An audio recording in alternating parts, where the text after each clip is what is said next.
আল্লাহ হাফেজ কথাটার অর্থ কি? আমরা অনেক সময় কাউকে বিদায়ের সময় কথাটি বলে থাকি, সেই দৃষ্টিকোণ থেকে এটি বলা কতটুকু যুক্তিযুক্ত? সিজদা দোয়া করার নিয়ম জানতে চাই। ফরজ সালাতের পর সাইদুল ইস্তেগফার পড়া যাবে কিনা? জামাতের সাথে 1, 2, 3, 4 রাকাত মাসবুক হলে কিভাবে আদায় করব? আল্লাহ শাস্তি দিচ্ছেন নাকি পরীক্ষা নিচ্ছেন, কিভাবে বুঝবো? সরকারি ব্যাংকে ও এনজিওতে চাকরি করা নাকি হারাম? বিয়ে কি তাকদীরের আগে থেকেই লেখা থাকে? মেয়ে দেখার উদ্দেশ্যে মেয়ের হাত, পা বা শরীরের অন্য অঙ্গ প্রত্যঙ্গ দেখা যায় যাচ্ছে কিনা? যারা আত্মহত্যা করে তারা তো আল্লাহ তো তাদের মৃত্যু সেভাবে লিখেছেন, তাহলে তারা জান্নাতে যাবে না কেন? প্রসাবের পর কি পর্যাপ্ত পানি ব্যবহার করলেই হবে নাকি টিস্যু বা কুলুক ব্যবহার করা লাগবে? ক্রিম দিয়ে ফর্সা হওয়া কি জায়েজ? খোঁটা দেয়া কি ধরনের পাপ? স্বপ্নে নবী করিম সাল্লাল্লাহু আলাইহি ওয়াসাল্লামকে দেখলে নাকি জাহান্নাম হারাম, তাহা কতটুকু সঠিক? স্ত্রীর কথা মতো হস্তমৈথুন করা যাবে কি না? সিজদার রুকুতে কি কোরআনের দোয়াগুলো পড়া যাবে?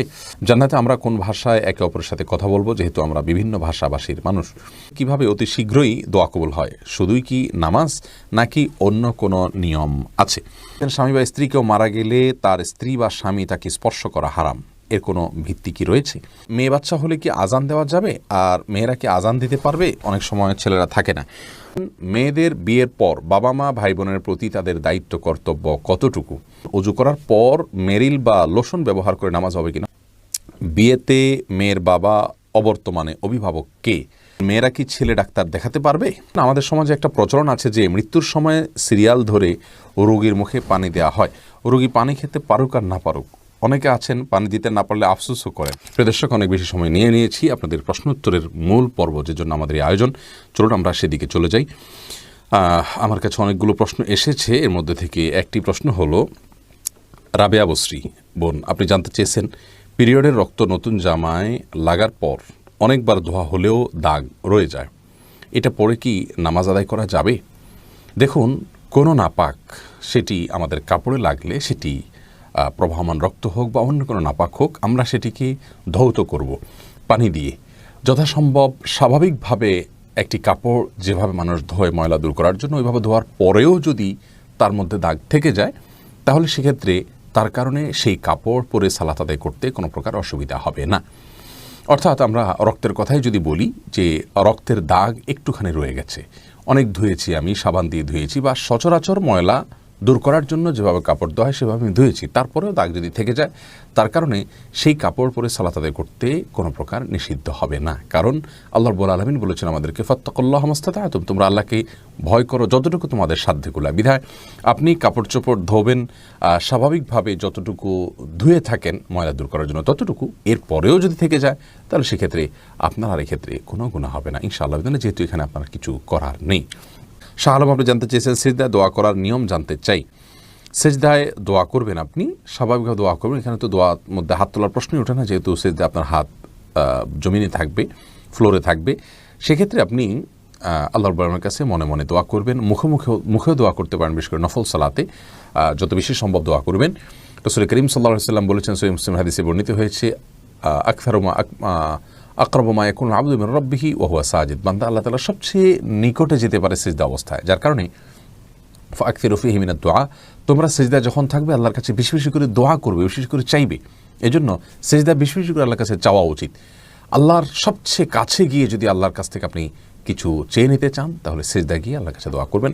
বিশেষ করে নফল নামাজে, তাহাজ্জুদে বা অন্যান্য সময় সিজদা পড়ে নামাজের মধ্যেই আপনি আল্লাহর কাছে দোয়া করবেন। কোরআন হাদিসের দোয়া বর্ণিত তো অবশ্যই দোয়াগুলো করতে পারেন, কোরআনের দোয়া, হাদিসে বর্ণিত দোয়া, মাতৃভাষায়ও দোয়া করতে পারবেন। এই মতটি অধিকতর শক্তিশালী এবং উলামাদের মত, যদি অনেক উলামা একরাম বলেছেন যে না, সলাতের মধ্যে মাতৃভাষায় দোয়া চলবে না, কোরআন হাদিস বর্ণিত দোয়া করবেন এবং মনে মনে আপনি দোয়া করতে পারেন। এবারে কারোর দ্বিমত নেই, আপনি তাসবিহ সুবহান রাব্বিয়াল আলা বলছেন, আর এদিকে আপনি আপনার আকৃতিগুলো মনে মনে পেশ করছেন। আল্লাহ তাআলা যেহেতু মনে খবর রাখেন, সেটিও জায়েজ রয়েছে। এরপরে যে প্রশ্নটি আমি দেখতে পাচ্ছি তা হলো মোহাম্মদ ইউনুস মিয়া, আপনি জানতে চেয়েছেন আমাদের সমাজে একটা প্রচলন আছে যে মৃত্যুর সময় সিরিয়াল ধরে রোগীর মুখে পানি দেওয়া হয়, রোগী পানি খেতে পারুক আর না পারুক, অনেকে আছেন পানি দিতে না পারলে আফসোসও করেন। ভাই ইউনুস, অনেক গুরুত্বপূর্ণ প্রশ্ন আপনি করেছেন। রোগীর মুখে পানি দিতে পারা, এটাকে আমরা মনে করি যে তার সেবা করতে পারলাম, তার পাশে দাঁড়াতে পারলাম। রোগীর যদি পানের প্রয়োজন না থাকে, তবুও যদি পানি দেওয়া হয়, তাহলে তো সেবা হলো না, বরং এটা রোগীকে কষ্ট দেওয়া হলো। অতএব যদি সবাই এরকম সিরিয়াল ধরে রোগীর মুখে পানি দেয় আর কেউ পানি দিতে না পারে, তাহলে তার খুশি হওয়া উচিত যে রোগীকে আযাব দেওয়া, তাকে কষ্ট দেওয়ার থেকে অন্তত আমি বাঁচতে পারলাম। এটি সন্দেহিতভাবে আমাদের একটা কুসংস্কার। আমাদের অনেকেই মনে করেন যে মৃত্যুর আগে তার মুখে পানি দিতে পারলে বোধহয় আমি একটা কিছু করে ফেললাম। না, কোরআন হাদিসে কোথাও এরকম কোনো কাজের প্রশংসা করা হয়নি। রোগীর জন্য যেটা প্রয়োজন সেটা আপনাকে করতে হবে। রোগীর সেবা করতে হবে, রোগীর শুশ্রূষা করতে হবে, রোগীর সাথে দেখতে যেতে হবে। এগুলো সবগুলো সুন্নাহ এবং গুরুত্বপূর্ণ ইবাদত, কোনো কোনো ক্ষেত্রে গিয়ে ওয়াজিব পর্যন্ত হয়ে যায়। যার কারণে এই কাজগুলো আপনি করবেন, কিন্তু যখন যেটা প্রয়োজন, মুখে পানি দেওয়ার প্রয়োজন, কেউ একজন দিয়েছেন, আলহামদুলিল্লাহ যথেষ্ট, আপনি অন্য কিছু করেন, ওইটাই করতে হবে বা ওইটা করলে বিশেষ কোনো ফজিলত হবে এমন কোনো কথা কিন্তু নাই। এরপরে খাদিজা নিজুম আপনি জানতে চেয়েছেন মেয়েরা কি ছেলে ডাক্তার দেখাতে পারবে? মেয়েরা ছেলে ডাক্তার দেখাতে পারবেন যদি মেয়েদের জন্য কোনো মেয়ে ডাক্তার অ্যারেঞ্জ না থাকে, তাহলে সেক্ষেত্রে ছেলে ডাক্তার তিনি দেখাতে পারবেন। এবং দেখানোর ক্ষেত্রে যতটুকু তার ডাক্তারকে দেখানোর প্রয়োজনে পর্দা বিধান লঙ্ঘন করতে হয়, যতটুকু করতে হয়, ফর এক্সাম্পল তার হাতে কোথাও ঘা পাচড়া হয়েছে, তাহলে শুধু হাতটা দেখালেই চলছে, তিনি মুখাবয়ব তার সামনে উন্মুক্ত করবেন না। অথবা শরীরের যে কোনো অংশ, যেখানে যে অংশটা তাকে না দেখালেই নয়, শুধুমাত্র সেই অংশটা উন্মুক্ত করবেন, এক। আর দ্বিতীয়ত হলো ডক্টরের চেম্বারে যখন যাবেন তখন ডক্টর এবং ওই ভদ্রমহিলা যিনি রোগিণী হয়ে গিয়েছেন তারা দুজন ছাড়া অন্য কোনো ব্যক্তির সাথে থাকতে হবে। আজকাল অবশ্য নার্স থাকেন, তা না থাকলে আপনার সাথে কেউ না কেউ থাকতে হবে, কারণ লা ইয়াখলুহান রাজুলুন বিমরাআতিন হাদিসে আসছে একজন নারী একজন পুরুষ নির্জনে একাকী কোনো কক্ষে অবস্থান করবে না। এটি গুনাহের কাজ, কারণ একাকী নির্জনে কোথাও অবস্থান করলে শয়তান তাদের মনের মধ্যে বাজে চিন্তার উদ্রেক ঘটিয়ে থাকে। এরপরে জারিন তাসনিম আপনি জানতে চেয়েছেন বিয়েতে মেয়ের বাবা অবর্তমানে অভিভাবক কে? মেয়ের বাবা যদি না থাকেন, মারা যান, অথবা তার কোনো খোঁজ খবর না নেন, অথবা তিনি তা নিরুদ্দেশ থাকেন, অর্থাৎ মেয়ের বাবা এক কথায় না থাকেন যদি, তাহলে সেক্ষেত্রে মেয়েকে বিয়ে দেওয়ার জন্য দ্বিতীয় অভিভাবক হলেন মেয়ের বড় ভাই, মেয়ের দাদা যদি তিনি বেঁচে থাকেন, অথবা বড় ভাই, অথবা চাচা, তাদের কেউ একজন অভিভাবক হবেন ধারাবাহিকভাবে।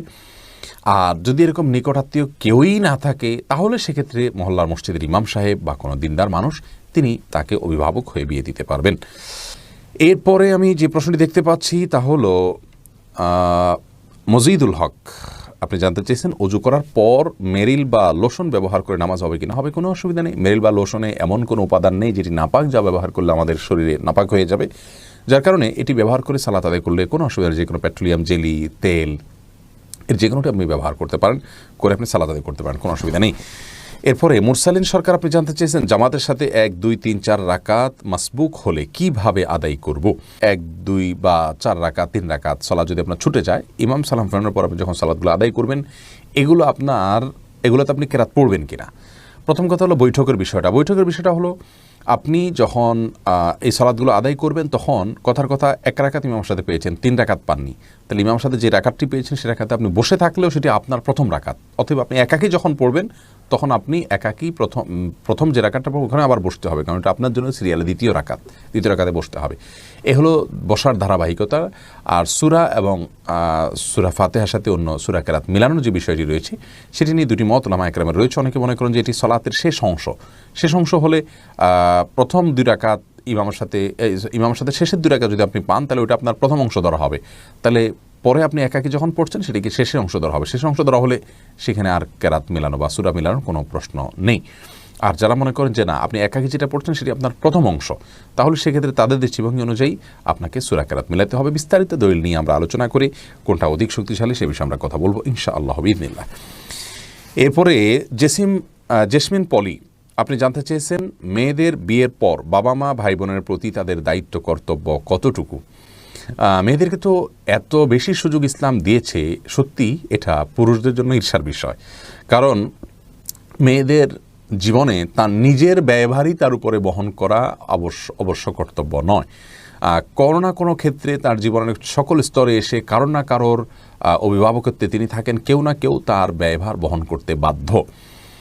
এক্ষেত্রে তিনি নিজে যেহেতু তার নিজের ব্যয়ভার বহন করতে বাধ্য নন, বরং তার ব্যয়ভার তার বাবা, তার বড় ভাই, তার স্বামী, তার বড় ছেলে অথবা কেউ না কেউ তার অভিভাবক হিসাবে তার ব্যবহার বহন করতে বাধ্য, সেখানে তিনি আরেকজনের ব্যবহার বহন করার জন্য কোনো প্রকার বাধ্যবাধকতা তার জন্য থাকবে না, সেটাই স্বাভাবিক।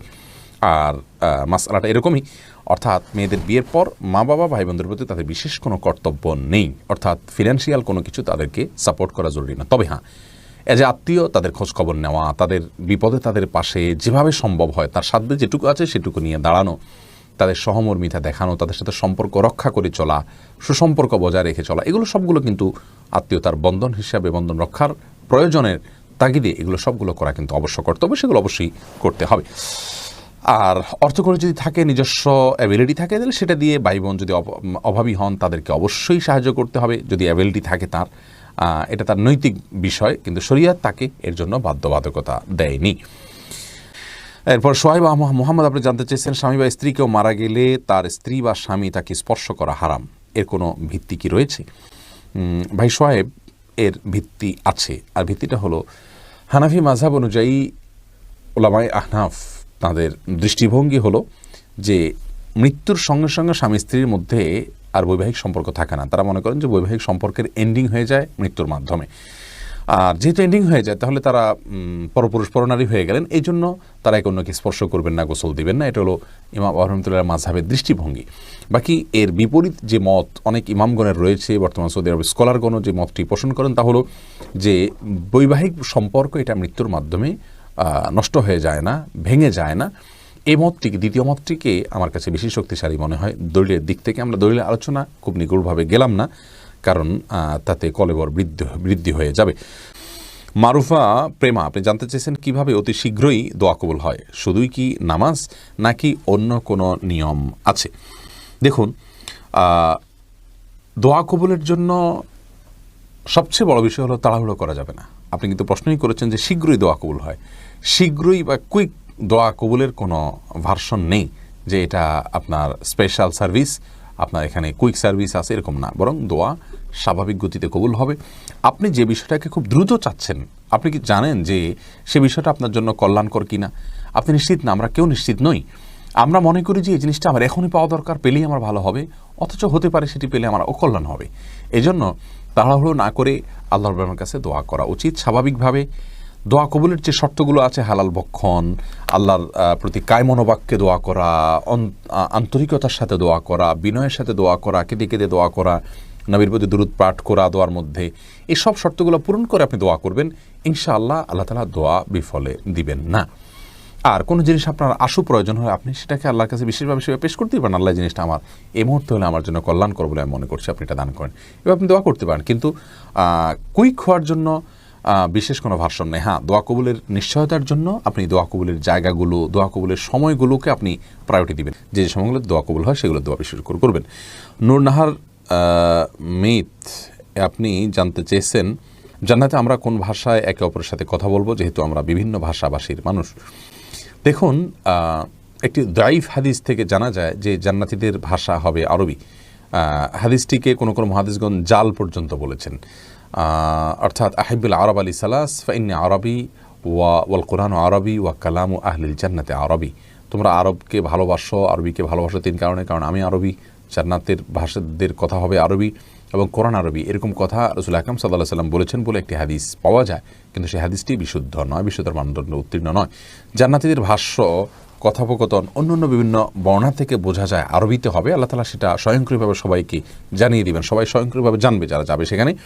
তবে এটিও চূড়ান্তভাবে বলা কঠিন, ভিন্ন কোনো কিছু এক্ষেত্রে হতে পারে। আল্লাহ রাব্বুল আলামিন জান্নাতে আসলে কি রেখেছেন, প্রত্যেকে যার যার মতো করে কথা বলবে, কিন্তু সবাই সবাইটা বুঝবে এমন হতে পারে। কারণ জান্নাতে আল্লাহ তাআলা যা রেখেছেন সে সম্পর্কে হাদিসে কুদসি তিনি বলেছেন, আ'দাতু লি'ইবাদিয়াস সালিহিনা মা লা আইনুন রাআত ওয়া লা উযুনুন সামিআত ওয়া লা খাতারা আলা কলবি বাশার। আমি জান্নাতীদের জন্য যা রেখেছি তাকে কোনো কল্পনাও করেনি, দেখেওনি, শুনেওনি তার কোনো বিবরণ। এরপরে ফারজানা সুলতানা আপনি জানতে চেয়েছেন, আল্লাহ শাস্তি দিচ্ছেন নাকি পরীক্ষা নিচ্ছেন, কিভাবে বুঝবো? খুবই কঠিন ভাই বোন ফারজানা। আমাদের জীবনে কোনো বিপদ আসলে সেটি একইভাবে আল্লাহর পক্ষ থেকে পরীক্ষা হতে পারে। আল্লাহ আমাদেরকে পরীক্ষা করছেন, এমনটি হতে পারে আমরা কি করি, আমরা সবর করতে পারি কিনা। আবার একই সঙ্গে আমাদের কোনো কৃতকর্মের জন্য শাস্তি আল্লাহ তাআলা দিচ্ছেন, দুনাল আযাবিল আকবার, বড় শাস্তির আগে ছোট শাস্তি দিয়ে আল্লাহ আমাদেরকে সতর্ক করতে চাইছেন, এমনটিও হতে পারে।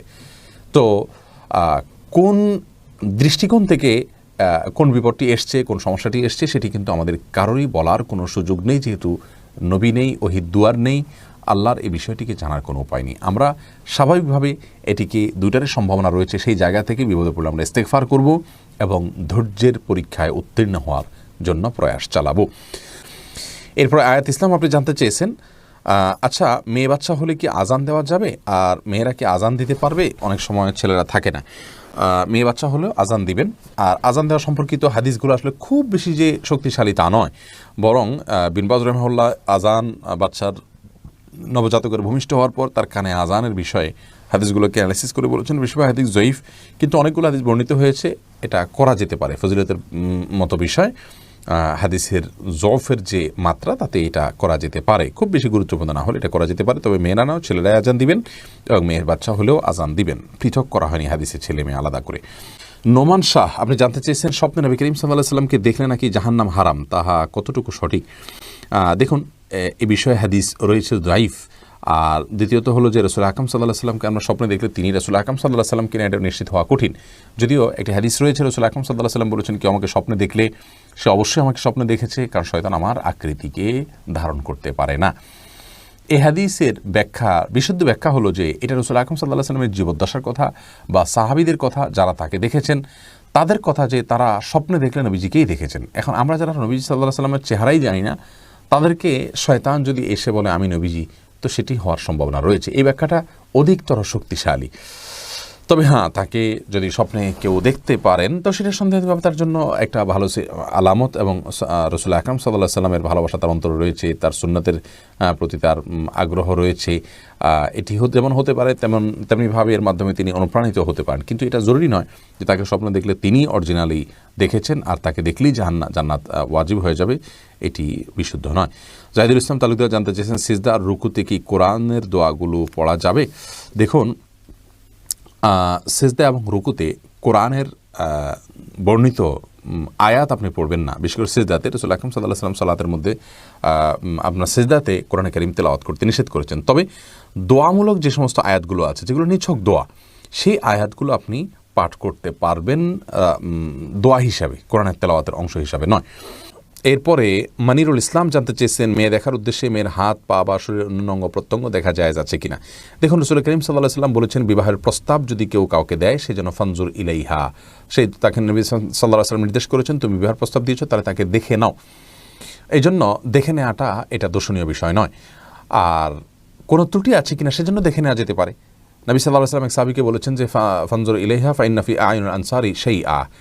কোন এক আনসারি মেয়েকে বিয়ের প্রস্তাব করেছেন একজন মুহাজির সাহাবী, তখন তিনি বলেছেন যে তুমি সেই মেয়েকে দেখে নাও, কারণ আনসারি মেয়েদের চোখের মধ্যে কিছুটা সমস্যা, ঘোলাটে ভাব বা এরকম কিছু একটা আছে, তোমার ভালো লাগে কিনা তুমি দেখে নাও। এই জন্য হাদিস থেকে বোঝা গেল যে নারীদের স্বাভাবিক যে সমস্ত অঙ্গ প্রত্যঙ্গগুলো তারা খোলা রাখেন, হাত পা মুখাবয়ব, এগুলো একজন পুরুষ বিয়ের উদ্দেশ্যে দেখতে পান। ঠিক একইভাবে মেয়েও ছেলেকে দেখতে পারেন।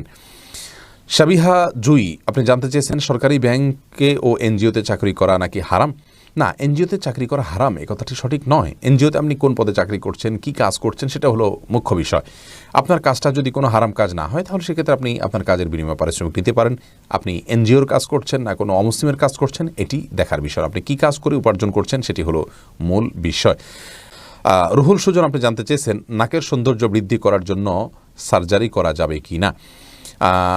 সৌন্দর্য বৃদ্ধি করার জন্য সার্জারিতে যদি ব্যাপক কোনো সৃষ্টিগত পরিবর্তন না হয়, ছোটোখাটো কোনো পরিবর্তন হয়, তাহলে সেক্ষেত্রে সেটি জায়েজ হবে। আর যদি কোনো ত্রুটি থাকে, সেটা ত্রুটিটা দূর করার জন্য সার্জারি করেন, প্লাস্টিক সার্জারি বা অন্য কিছু, তাহলে সেটি জায়েজ রয়েছে। আল্লাহ হাফেজ কথাটার অর্থ কী? আমরা অনেক সময় কাউকে বিদায়ের সময় কথাটি বলে থাকি, সেই দৃষ্টিকোণ থেকে এটি বলা কতটুকু যুক্তিযুক্ত। কাউকে বিদায়ের সময় নবী করিম সাল্লাল্লাহু আলাইহি ওয়াসাল্লামের সুন্নাহ ছিল আস্তাউদিউল্লাহ দীনাকুম ওয়া আমানাতাকুম ওয়া খাতিমা আমালিকুম, এরকম দোয়া করা, যার অর্থ হলো তোমার দিন কে আমি আল্লাহর উপরে ন্যস্ত করছি, আল্লাহর কাছে আমানত রাখছি, আল্লাহ যেন তোমার দিনকে হেফাজত করেন এবং তোমার আমানতকে হেফাজত করেন এবং তোমার শেষ পরিণতি কাজ যেন ভালো হয়, সেজন্য তোমার জন্য দোয়া করছি। অতএব সংক্ষেপে বললে আপনি আস্তাউদিউল্লাহ, তোমাকে আমি আল্লাহর কাছে আমানত হিসাবে ন্যস্ত করছি, আল্লাহর হেফাজতে রাখছি, এরকম বলাটা হলো সুন্নাহ। এটি হলো সুন্নাহ সম্মত দোয়া। আমরা এটাই বলবো, আস্তাউদিউল্লাহ বলবো, আল্লাহ হাফেজ বলার চাইতে এটাই বলা উত্তম, কারণ এটি সুন্নাহ। আল্লাহ হাফেজ বলা সুন্নাহ নয়। কিন্তু যদি কেউ আল্লাহ হাফিজ বলেন তাতে কোনো গুনাহ হবে না। আল্লাহ হাফিজ শব্দের অর্থটা খারাপ নয়, এটার অর্থ হলো যে আল্লাহ সংরক্ষণকারী, অর্থাৎ তুমি যাচ্ছ আল্লাহর হেফাজতে, আল্লাহর সংরক্ষণকারী, উদ্দেশ্যটাই হয়। কিন্তু সরাসরি সুন্নাহর উপর আমল করা অবশ্যই উত্তম এবং ভালো। এমডি খালিল মির্জা আপনি জানতে চেয়েছেন, স্ত্রীর কথা মতো হস্তমৈথুন করা যাবে কি না। স্ত্রী হস্তমৈথুন করতে কেন বলবেন? যদি কোনো স্ত্রী হস্তমৈথুন করতে বলেন তাহলে এটা অসুস্থতা, এটি জায়েজ নয়। কোরআনে কারিমে আল্লাহ বলেছেন যে মানুষের যৌন চাহিদাকে চরিতার্থ করবার জন্য আল্লাহ বৈধ যে পথ রেখেছেন, স্বামী স্ত্রীর যে মিলনের পথ রেখেছেন, এবং বৈধ পথ ছাড়া অন্য কোনো উপায় যদি কেউ তার যৌন চাহিদাকে চরিতার্থ করে, আল্লাহ তাআলা বলেছেন ফাউলাইকামুল আদুন, তারা সীমালঙ্ঘনকারী। সূরা মুমিনুনের শুরুর দিকের এই আয়াত থেকে বোঝা গেল যে হাত দিয়ে যদি কেউ বীর্যপাত করে তাহলে সে সীমালঙ্ঘনকারী, কারণ এটি কোনো সুস্থ বা স্বাভাবিক পদ্ধতি নয়। বিধায় স্ত্রী চাইলেও তার হস্তমৈথুন করা জায়েজ নাই। হ্যাঁ, যদি কেউ এমন কোনো জায়গায়, এমন কোনো কঠিন সিচুয়েশনের মধ্যে পড়ে গেছেন, যে এমন পরিবেশে আছেন যে এখানে তিনি তার যৌন চাহিদা যদি তিনি কোনোভাবে অবদমন না করেন তাহলে জিনায় লিপ্ত হয়ে যাবেন, তাহলে সেক্ষেত্রে কোনো ফকিগণ ওই ব্যক্তির জন্য ওই সময়ে হস্তমৈথুনকে জায়েজ বলেছেন। আর স্ত্রীর হাত ব্যবহার করে হস্তমৈথুনকে অনেক উলামা ইকরাম জায়েজ বলেছেন, যদি মাসিকের কারণে বা অন্য কারণে স্ত্রীর সহবাস না করতে পারে এবং না করতে পারার কারণে গুনাহে লিপ্ত হয়ে যাওয়ার আশঙ্কা থাকে সেই ক্ষেত্রে। বাকি স্ত্রীর নির্দেশে স্বামী নিজে হস্তমৈথুন করা কোনো অবস্থাতে জায়েজ নয়। এরপরে আদনান সাঈদ আপনি জানতে চেয়েছেন প্রস্রাবের পর কি পর্যাপ্ত পানি ব্যবহার করলেই হবে নাকি টিস্যু বা কুলুক ব্যবহার করা লাগবে? দুইটাই ব্যবহার করা হাদিস দ্বারা প্রমাণিত রয়েছে, আপনি দুইটাই ব্যবহার করতে পারেন। তবে সাধারণ অবস্থাতে, স্বাভাবিক অবস্থা শুধু পানি ব্যবহার করলেই আপনি পাক হয়ে যাবেন যদি পেশাবের ধারা বন্ধ হয়ে যায়। এরপরে শিম্মি আক্তার জানতেছেন ক্রিম দিয়ে ফর্সা হওয়া কি জায়েজ? আজকাল অনেকেই এটি করছেন, এটি নানা কারণে না জায়েজ। প্রথমত এটি প্রতারণা, দ্বিতীয়ত আমি যতটুকু জানি এটি স্বাস্থ্যের জন্য কোনো উপকারী বিষয় নয়, তৃতীয়ত লা তাবদিলা লি খালকিল্লাহ, এটার সরাসরি এটার মধ্যে না পড়লেও অনেকটা আপনার সে জাতীয় কাজ হয় ক্রিম দিয়ে ফর্সা নিজেকে করার যে কসরত, তার মাধ্যমে। অতএব এটি না করাই হবে উচিত এবং উত্তম কাজ। ফাতেমা খাতুন আপনি জানতে চেয়েছেন ফরজ সালাতের পর সাইদুল ইস্তেগফার পড়া যাবে কিনা? আপনি পড়তে পারেন, এমনিতে আপনার মনে চাইলে ইস্তেগফারের অংশ হিসাবে আপনি পড়লেন, কিন্তু নিয়ম করে আপনি যদি পড়েন এবং সবসময় পড়তে থাকেন, এটাকে যদি আপনি সালাতের আবশ্যক কোনো কাজ মনে করেন তাহলে সেক্ষেত্রে এটি জায়েজ হবে না, বরং এটি সকাল সন্ধ্যার একটি আমল। সকাল সন্ধ্যায় অর্থাৎ সকালে এবং সন্ধ্যায় আপনি সাইদুল ইস্তেগফার পাঠ করবেন। ফায়েজ আহমেদ জানতেছেন মালদ্বীপ থেকে পায়ের নখে কি মেহেদি দেওয়া যাবে? দিতে পারেন মেহেদি। অনেকে মনে করেন যে যেহেতু দাড়িতে চুলে দেওয়া হয় অতএব পায়ে দেওয়া যাবে না, দেওয়া যাবে, অসুবিধা নেই, কিন্তু পুরুষরা নয়, মেয়েরা মেহেদি ব্যবহার করবেন।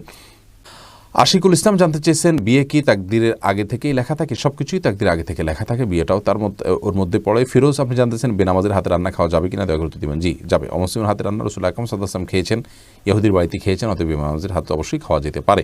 আপনি কি খাচ্ছেন সেটা হলো বিষয়, কার হাতে খাচ্ছেন সেটি বিষয় নয়। হালাল খেয়ে থাকলে খারাপ মানুষের হাতেও খেতে পারেন, রান্না করাও খেতে পারেন, আর হারাম যদি খান তাহলে ভালো মানুষ রান্না করে দিলে তার হাতের খাওয়াও খেতে পারেন না। সাদিয়া ইসলাম আপনি জানতেছেন যারা আত্মহত্যা করে তারা তো আল্লাহ তো তাদের মৃত্যু সেভাবে লিখেছেন, তাহলে তারা জান্নাতে যাবে না কেন? দেখুন, আল্লাহ তাদের মৃত্যু সেভাবে লিখেছেন, বিষয়টা এইভাবে নয়, বরং আল্লাহ তাআলা তাকে ওই পর্যন্ত হায়াত দিয়েছেন। আর অবশ্যই আল্লাহর নির্দেশ ছাড়া, আল্লাহর সৃষ্টি ছাড়া কোনো কিছুই হয় না, তার মৃত্যুটাও আল্লাহর সৃষ্টি।